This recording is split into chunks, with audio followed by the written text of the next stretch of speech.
Hi everybody, this is Odd Samurai, and today I'm going to be reacting to Bleach 1000 Year Blood War, episode 42. So, last time we had that small moment with Ichigo's group, mainly Inoue, talking about Ishida, which was really sweet. And, I went back and reread the chapters that were in last episode, and yeah, I noticed that when the statues start to move, she doesn't actually create a shield there in the manga. So I actually like that they added that in the anime, as well as Ichigo picking her up and just, carrying her to safety.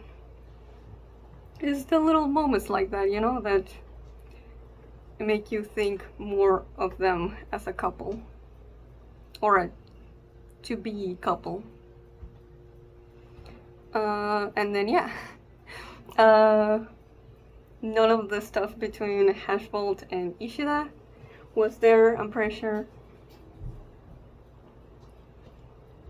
At least not anything that was from the episode, titled My Last Words, which I really like all of the new stuff. There's a moment when Hashbolt says something along the lines of like, I'm doing this because, it'll be like, this will all be,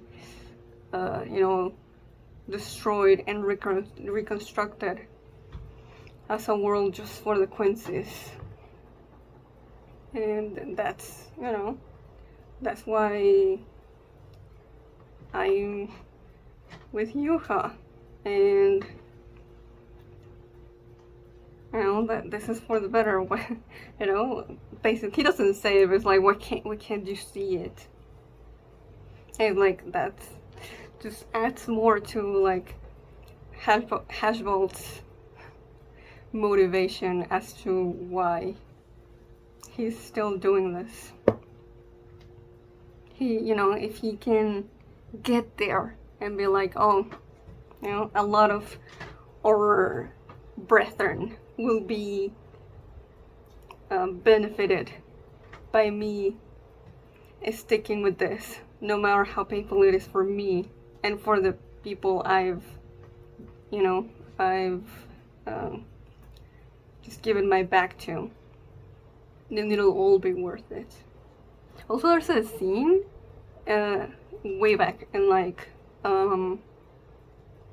that got cut during Core 2, where Hashbolt tells Ishida about like, Yuha has to keep getting his power back, every time a Quincy dies. Otherwise he would revert back to how he was as a baby. And, he basically says to Ishida, like, there's no way to beat him, okay? We just live to serve him, to be part of him. And it's kind of a shame that it got cut, because I feel like it really adds to Hashbolt, the way that he internalizes his relationship with Yuha. Because it's also like another reason as to why he stays. Because he doesn't see a way out. He's, self-aware that he's trapped. And so he's trying to make the best out of the situation. Unlike Ishida, who, decided to fight back as well as Bastardy. And Hashbolt is just too afraid to make that move. And yeah, I have some thoughts about Askin and his match with Urahara, but I actually got some notes for it, but I'll leave it until the end of the episode, because I feel like most likely the fight will end by the end of it. So yeah, Let's get started in 5, 4, 3, 2, 1, go.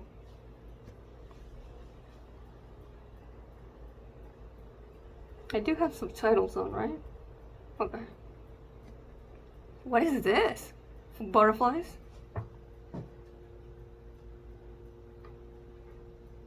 Yo, this has to be anime original. I don't remember this. Oh? Tatsuki? Oh yeah?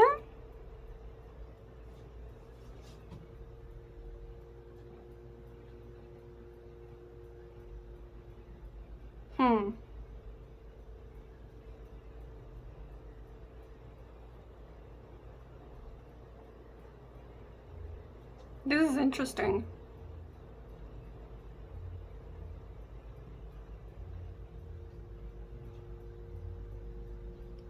Flower symbolism? And from Inoue's perspective.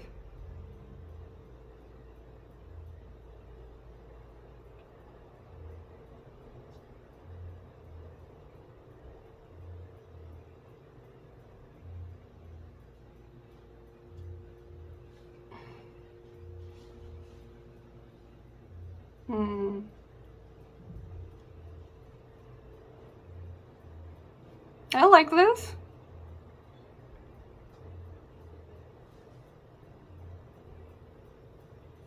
Okay. Bet.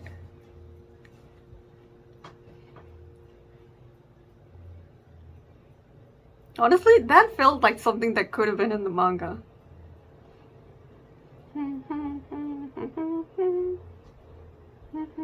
Also, it was nice to see Tatsuki.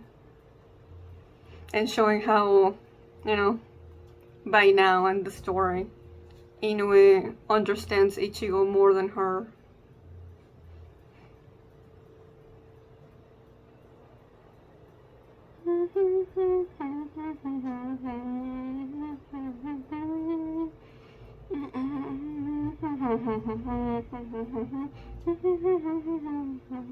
Yo, this opening has really grown on me.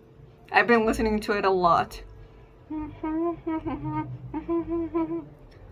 Not just, like, mainly song-wise, but yeah.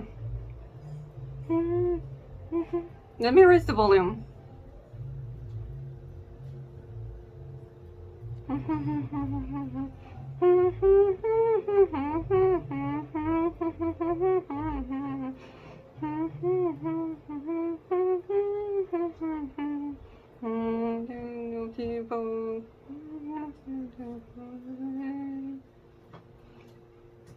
Oh, is it gonna be a preview of the episode?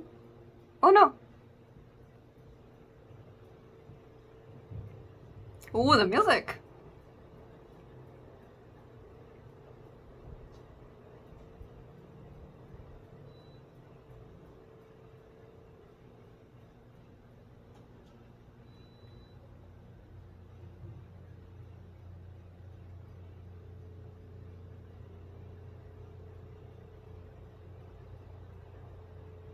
Was this really necessary, this angle?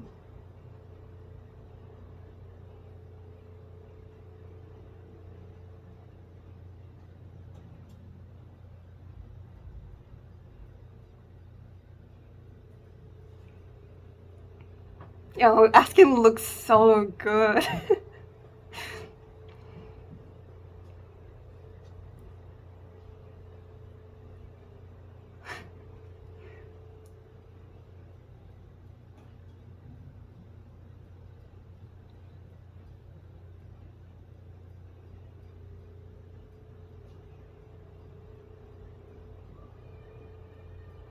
Yo, the voice actor that did really good.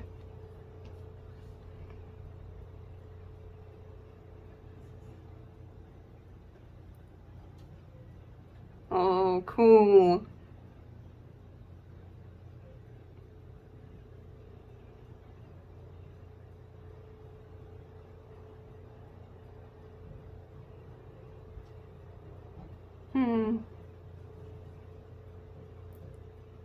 I see. I'm sorry. He's just so charming, I can't.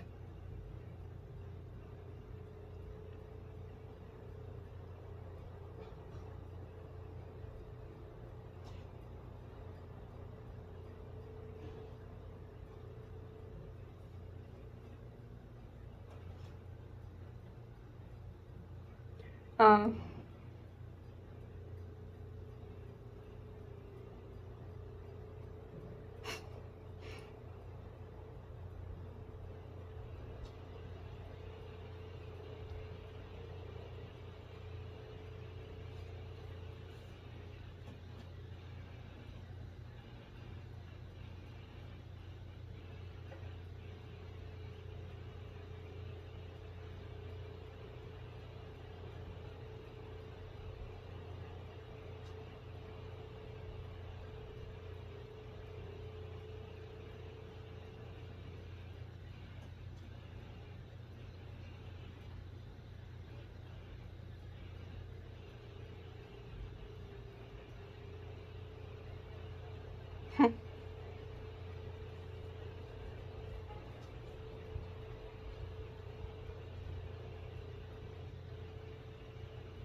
oh.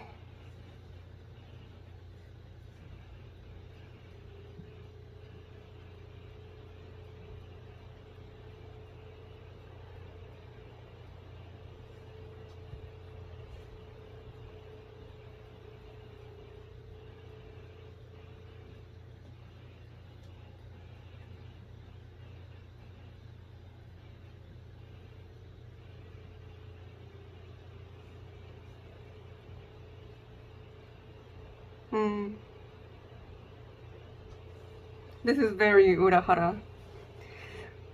Yeah.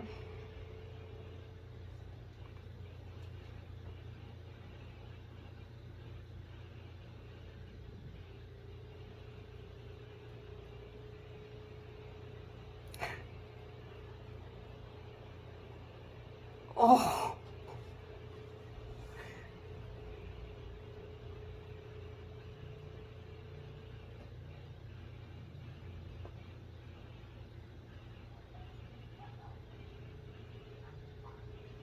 Hmm.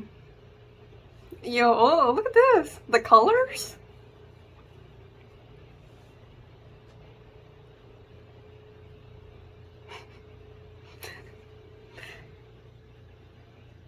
Tell him, Askin.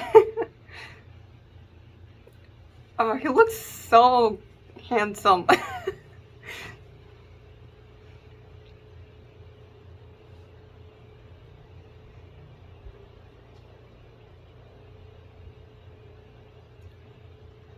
Here we go. Oh, I like the sound effects. Oh, okay. So I did predict in the trailer that this could have been for Urahara's Bankai, but I wasn't sure.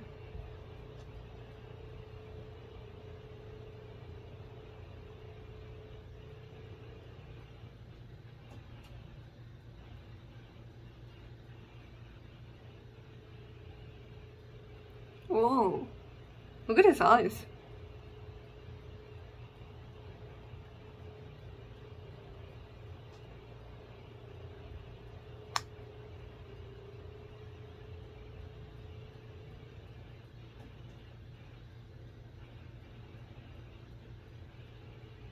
Understandable.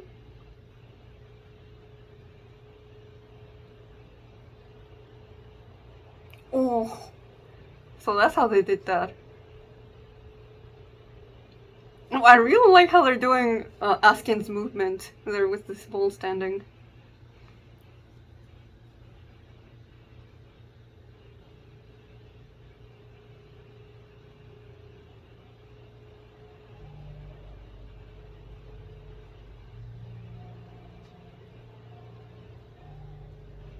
Uh, because of how much it would hurt.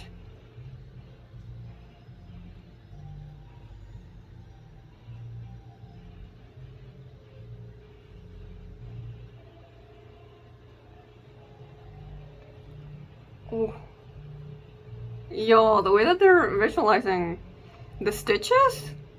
Like just being done right as he moves.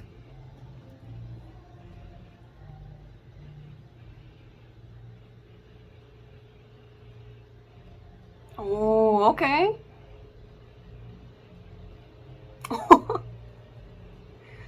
I will admit that was pretty cool.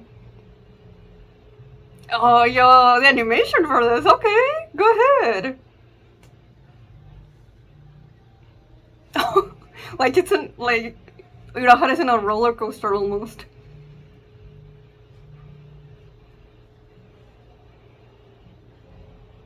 Hmm. Yeah. He went to ball standing because he wanted to end it quick.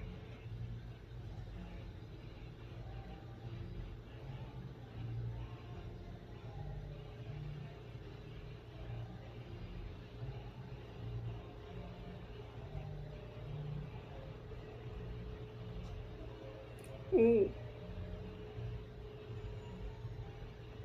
Oh, okay.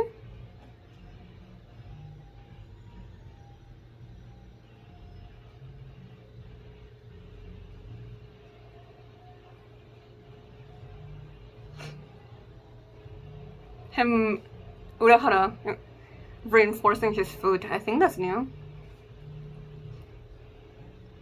And I think so might be this. Oh, that looks so clean.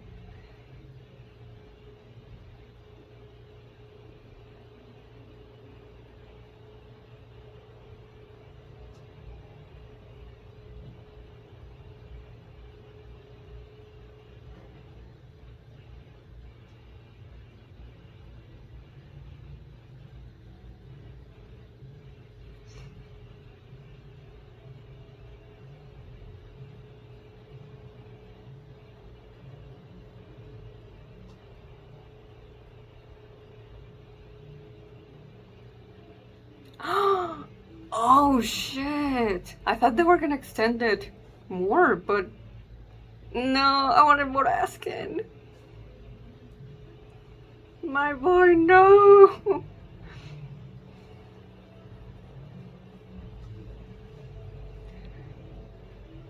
Mm-hmm.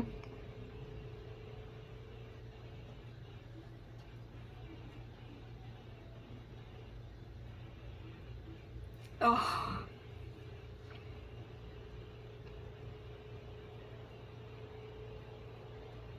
No, Askin.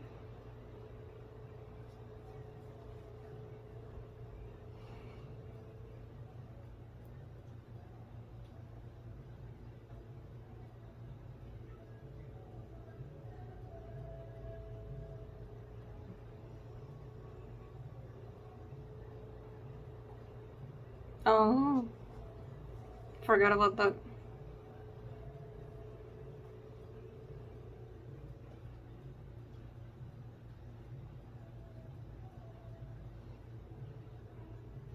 Right. Of course. Well, I mean, it was one of the many possibilities.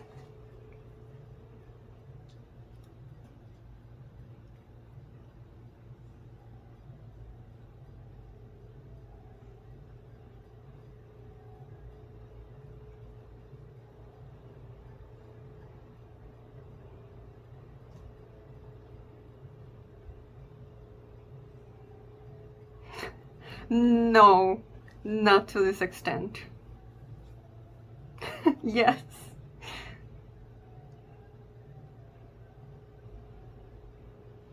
Oh.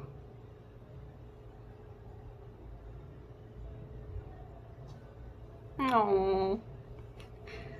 That's so mean.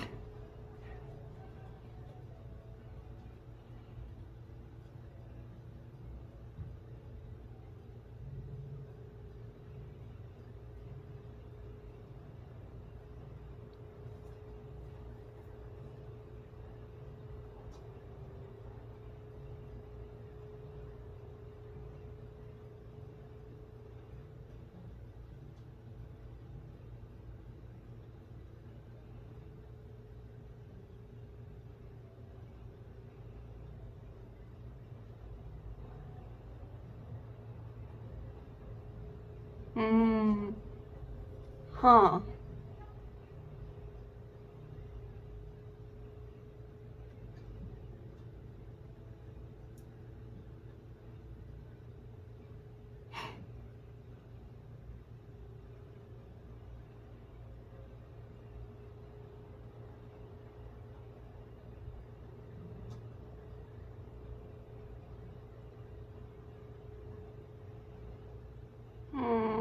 Rest in peace, my boy.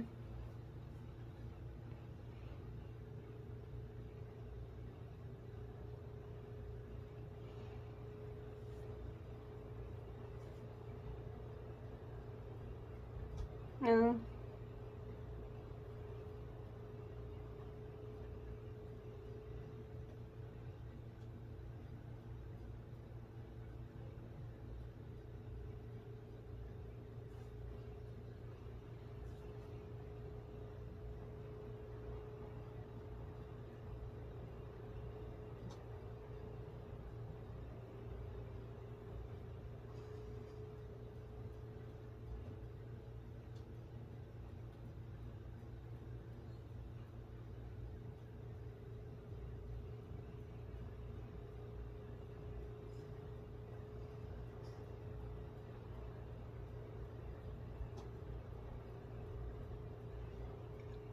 I guess rip Urahara as well.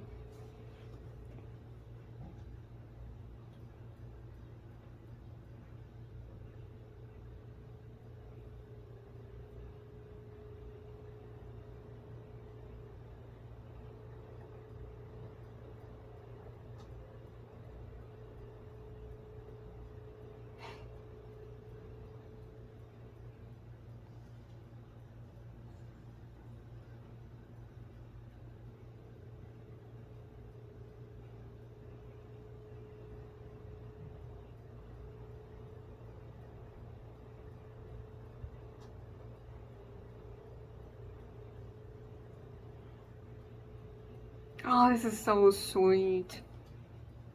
It's like one of my favorite moments of this part of the arc.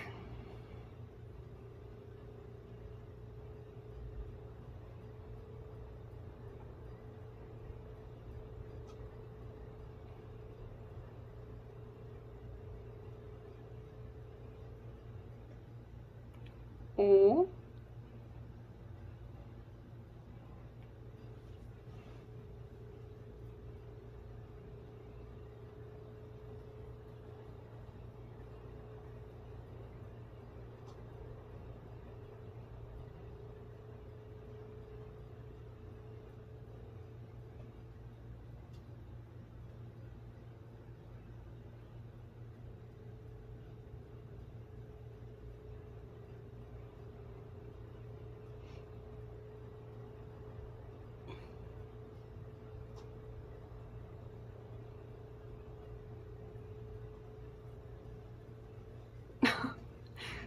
Damn.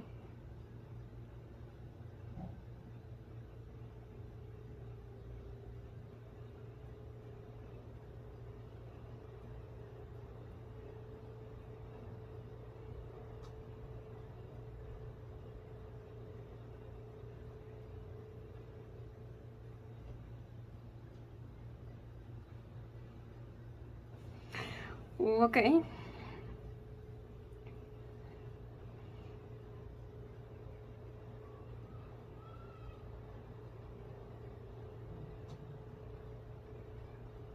Okay, the music's going hard.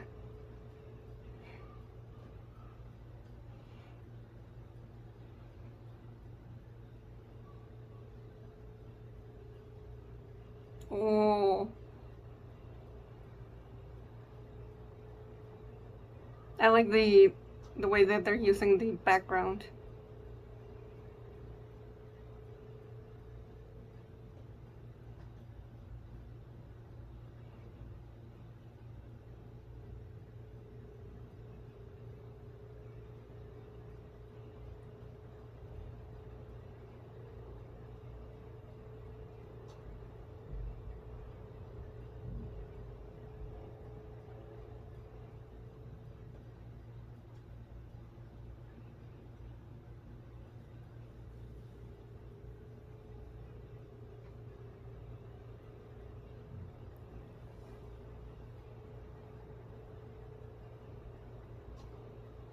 What?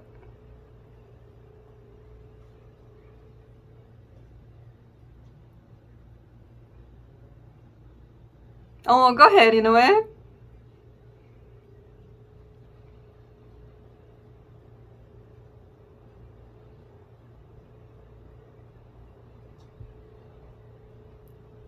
Nice.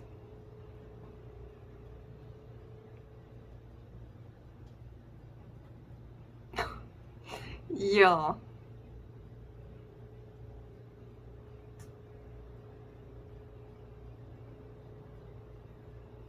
Mm. Oh, Ichigo.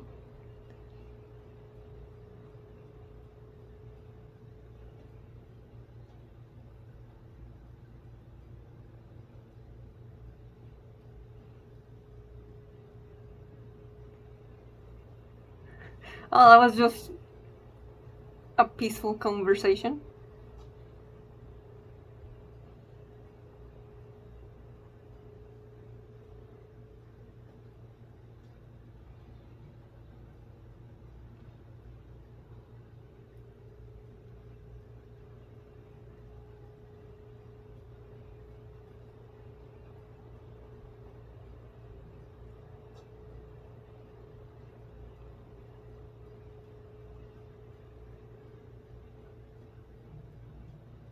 Whoa, that's a cool design.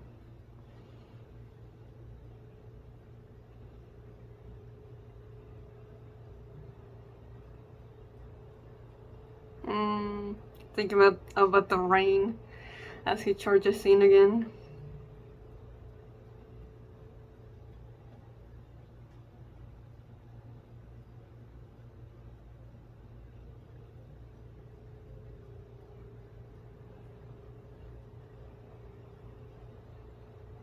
Oof.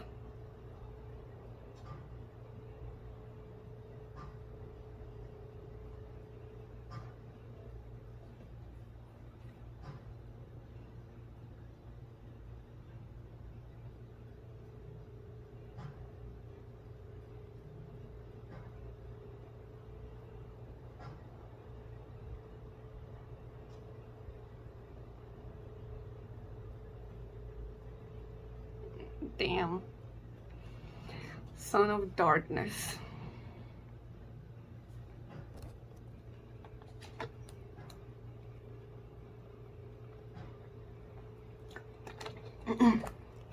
Honestly, there was a lot more in that episode than I expected. I thought the whole thing was just gonna be Urahara versus Askin. But, you know, it didn't feel rushed whatsoever. I just, you know, I assumed that they would, you know, do more anime original stuff with that. But, you know, the extraction stuff was nice.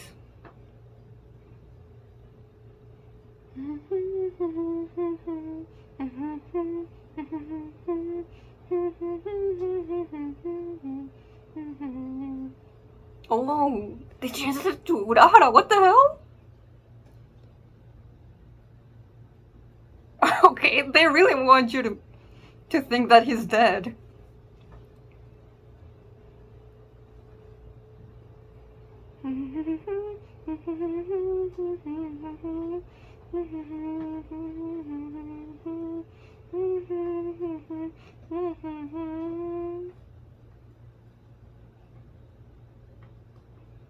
Poem?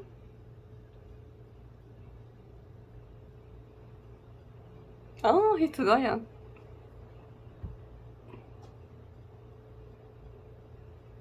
Blood for my bone. I see. Oh, okay. Either my version of the episode didn't have an illustration, which is probably the case, or for some reason they didn't have one this one time. But I feel like this is the first option. So, okay. Yeah, that was really good.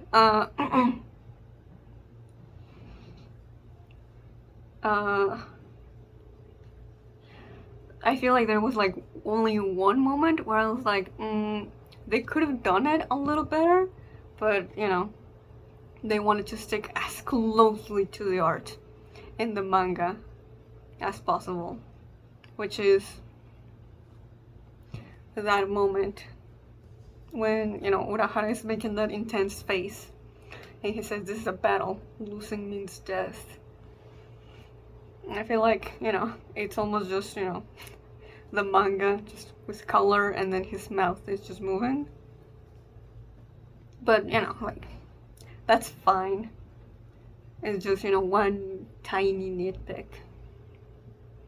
So, okay. So let's talk about Askin and Urahara and how they parallel each other. Yeah, so first we have Askin, you know. A big part of him is how he really doesn't like fighting, you know? Something that he says in, you know, when he is running away from Grimjo is like, you know, fighting to the death is not my thing. I just want to, you know, kill someone real quick and then get it over with, and that's it. Like, literally, when we first see the Schutzstaffel get introduced, he's pretty surprised that he was picked as part of the elite group. But honestly, it makes sense. Like, most of the second invasion, he just spent it observing others. So he prefers to hang back, but he, you know, it's because he chose to not engage in battle, really. So that made the likelihood of him losing very, very low. In fact, 0. Like, he straight up does not have any fights in the second invasion. And he was smart enough to know that fighting Mayuri would be too difficult. So he likes being here because it means he'll continue to survive by being closer to Yuha. But also, yeah, he's fascinated by him. And at the same time, it means getting hurt is, you know, even more on the table by staying though. So, you know, that's a contradiction within him, which I like. I guess more so like, yeah, he hates pain, feeling pain, but at the same time, he, you know, he'll try to minimize it, but he is willing to take the risk if it means seeing the new world that Yuha will create.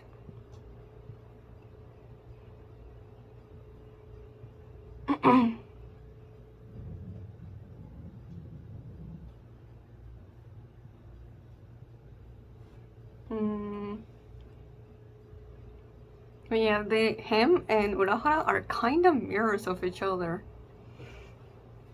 Because, like, Urahara, you know, the way that he is now is very much a result of, you know, past trauma from 100 years ago, you know, from Turn Back the Pendulum, where he wasn't as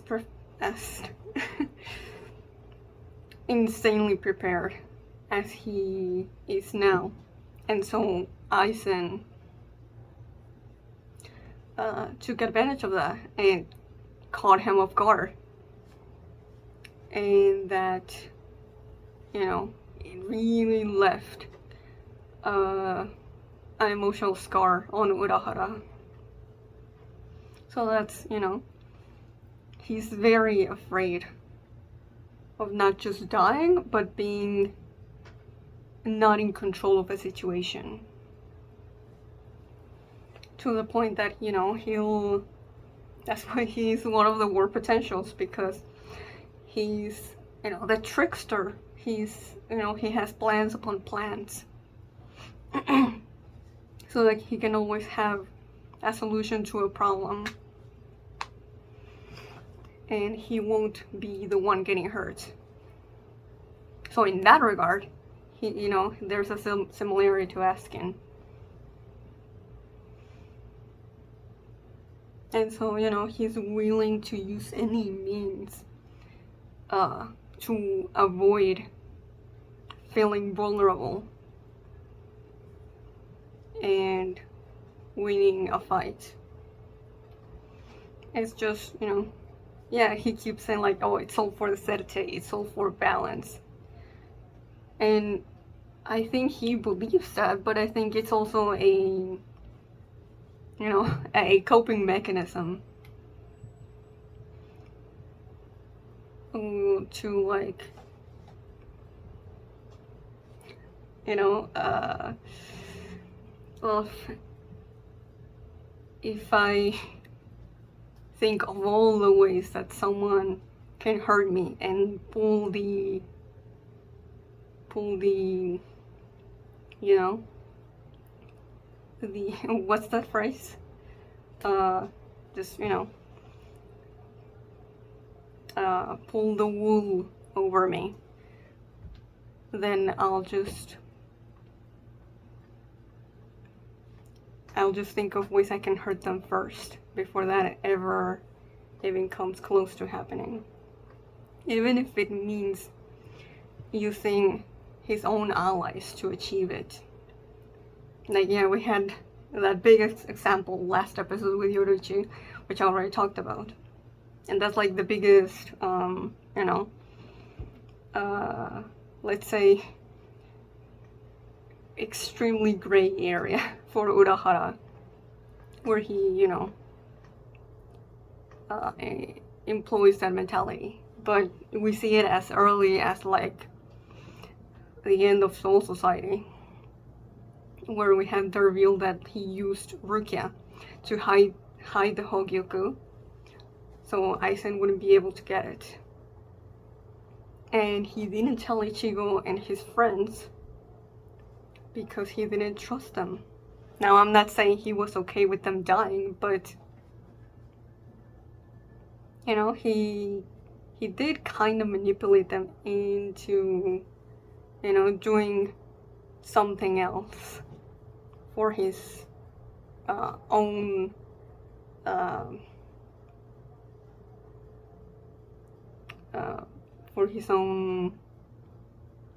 ease of mind, you know, for his mind to be eased.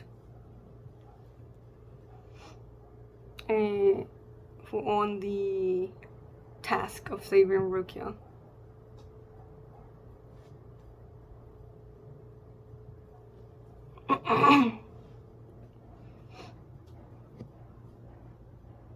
Yeah, Urahara wants everything to stay the same, despite the trauma he suffered due to Aizen.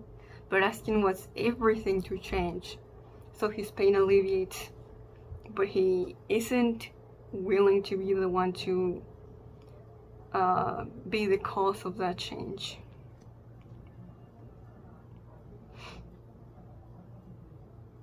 And, you know, the gift ball deluxe could be symbolism as a way for, like, you know, show that Askin wants to be caged in, you know, this new world by Yuha. You know, it's a lot easier to just let someone else do all the work and just follow their lead.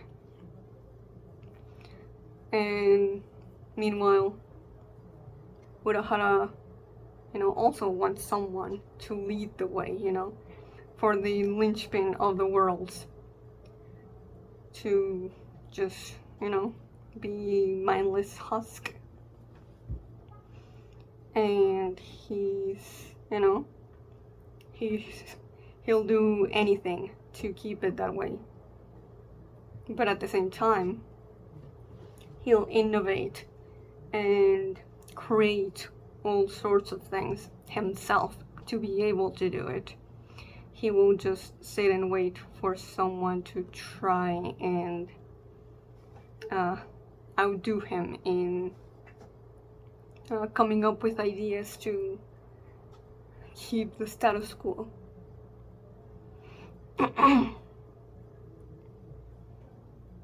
You know, Kisuke or Urahara. Sometimes I go back and forth.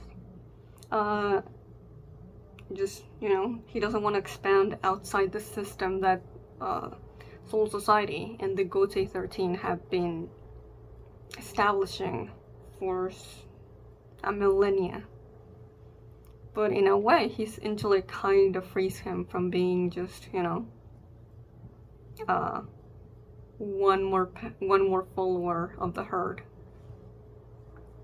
And by the end of the fight, I feel like Askin understands why Urahara fights and why, you know, why he goes so far.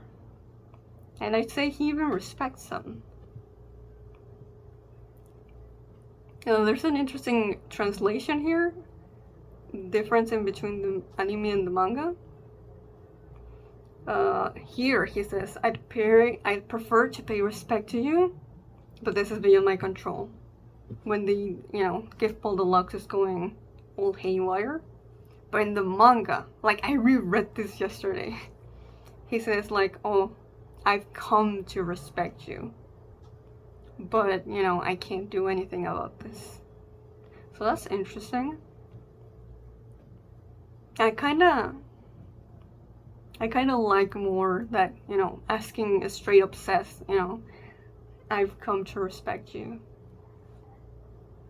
Since he comes to realize that it's not enough to leave it to someone else to save you or achieve a dream. Sometimes you have to use your own hands to create that something for yourself, even if it's painful and scary.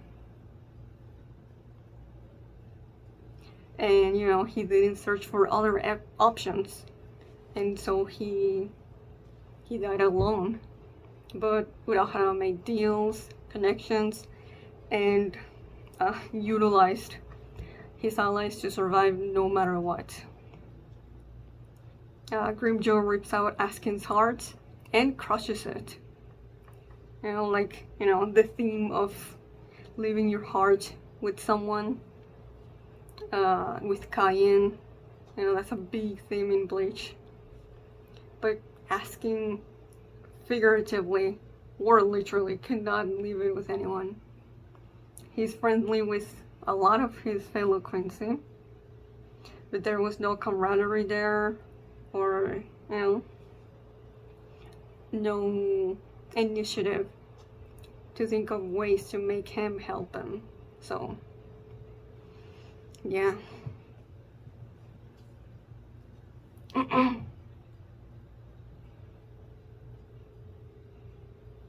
So, you know, I already had a lot of notes that I just kind of jumped off of there without actually referencing the actual episode. But I feel like a lot of my points already, you know, are basically what's going on there in the fight.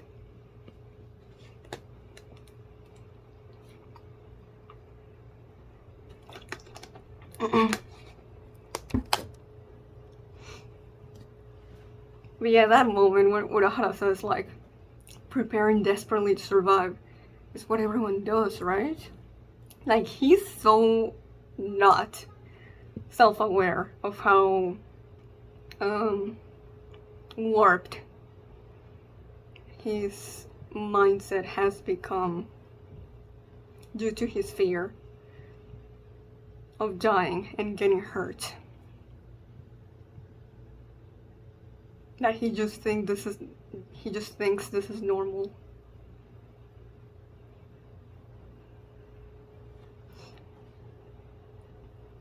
So yeah, I'm just skimming through the fight to see if there's something more I wanna touch on.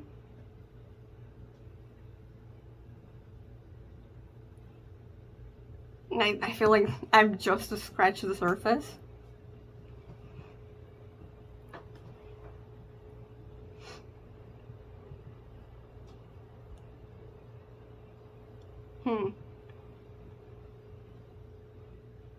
Like, you know, there's a lot of Askin's little remarks that I could, like, try and analyze. Like, you know, he's so talkative. You know, like, when he says, like, people who make threats seem rather flustered, right? It's like, you know, why does he think that way? But I think I'm gonna leave it like that for now. Maybe if I think of something, I'll bring it up next week.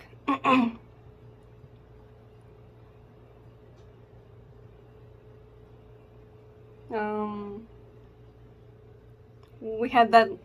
Oh man, I love that moment between Ichigo and Inoue when he's like, you know, it might be cowardly 2 versus 1, but I'll leave the defense to you. I'm counting on you, Inoue. And you just can see, right, the way that her eye lit up, and she thinks of all the other times that she's just had to just look at his back without being able to do anything. Just, you know, cheer him up from the sidelines, which does help. But Inoue has always been desperate to fight alongside him rather than be left behind and be protected. She's always wanted it to be, you know, a more equal, two-sided street. And this, you know, this is such a good growth moment as well for Ichigo. It shows that he trusts Inoue enough to be okay with her possibly being hurt, but at the same time believing in her strength. And he is no longer being shackled by the, you know, his survivor's guilt, always having to be the one to save everyone. He can be helped. And I love that. Then we had that whole, you know, back and forth between Ichigo versus Yuha and Ishida versus Hashbolt. And honestly, I'm kinda unsure how this is working. Like it seems, right? Like both Hashbolt and Yuha are using the Soul King power at the same time, but it's like, wait a minute. Also, Hashbolt's still using the Almighty, even though Yuha already woke up. So it's like, shouldn't all of his powers already switched? But he's still wielding it.